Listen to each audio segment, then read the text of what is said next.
اب سب بیاہ ہے تو جاؤ، جا کر نکاح کی تیاری کرو۔ سراج الدین کے کہتے ہی سب فوراً گھر سے نکل گئے تاکہ نکاح خواہ اور مہمانوں کو اس نئی تبدیلی سے آگاہ کر سکتے۔ اب وہاں صرف سراج الدین مبارہہ اور وجاہت شیخ رہ گئے۔ سراج الدین دونوں باپ بیٹی کو لے کر باہر آئے اور نکاح کرائے۔ بابا صاحب مبارہہ وجاہت شیخ کے سامنے آئی۔ میں جانتا ہوں بیٹی تم ارشیر کو پسند کرتے، میں نے تمہارے آنکھوں میں دیکھے، سہیلی کی باتیں بھی سنی۔ باپ کی بات پر وہ شرمندگی سے سر جھکا گئی۔ اس میں شرمندہ ہونے کی ضرورت نہیں، ویسے بھی 4 سال پہلے میں نے تمہارے ساتھ زیادتی کی اور اب مجھے تمہاری خوشیوں کے لیے اگر سراج الدین کے سامنے ناک بھی رگڑنی پڑی تو اپنی بیٹی کے لیے وہ بھی کر جاتا۔ بیٹے کی موت کے بعد وجاہت شیخ کو اپنی سب گناہوں کا احساس ہو گیا تھا۔ انہوں نے مبارہہ کے سر پر ہاتھ پھیرا۔ وہ باپ کے گلے لگتی پھوٹ پھوٹ کر رونے لگی۔ چلو بس کرو، آؤ تمہاری اماں اور سہیلی کو تمہارے نکاح کی خبر دیتے ہیں، دیکھنا تمہاری اماں خوشی کے مارے اپنی ساری بیماری بھول جائے گی۔ وجاہت شیخ کی بات پر وہ نم آنکھوں سے مسکراتی ان کے ساتھ چل پڑی، جس کے بعد فضا میں ارشیر اور مبارہہ کی نکاح کی مبارکباد گونج اٹھی تھی۔ عارفہ تو اس کا کایا پلٹ پر حیران تھی۔ وہ یہاں مبارہہ کو حوصلہ دینے آئی تھی اور اب بیٹھ کر اس کے نکاح کی جوہاریں گا رہی تھی۔ 1 سال بعد ان کی شادی کو 2 ہفتے گزر چکے تھے، جس میں ادھر ادھر کی دعوتوں سے فارغ ہو کر ارشیر اسی لیے فوراً شمالی علاقہ جات پہنچ گیا تھا اپنی ہنی مون کے لیے۔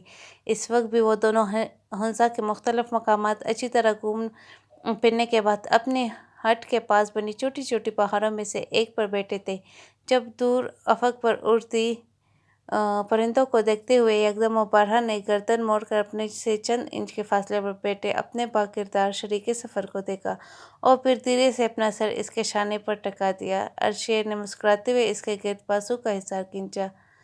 ارشیر: پتہ ہے، میرا دل کرتا ہے میں سب کو بتا دوں کہ اس رات کچھ نہیں ہوا تھا، اپنے لیے نہیں بلکہ مجھے اچھا نہیں لگتا جب کوئی زنا جیسے گناہ کے ساتھ آپ کا نام جوڑتا ہے۔ ارشیر کے ہاتھ کی انگلیوں میں اپنی انگلیاں بساتے وہ دھیرے سے بول رہی تھی، اور میں نے تم سے کتنی بار کہا ہے مبارہہ، میرا اللہ ہمارے حال سے واقف ہے، ہمیں کسی اور کو کچھ بتانے کی ضرورت نہیں۔ ارشیر نے اکثر کہا ہوا جملہ پھر دہرایا۔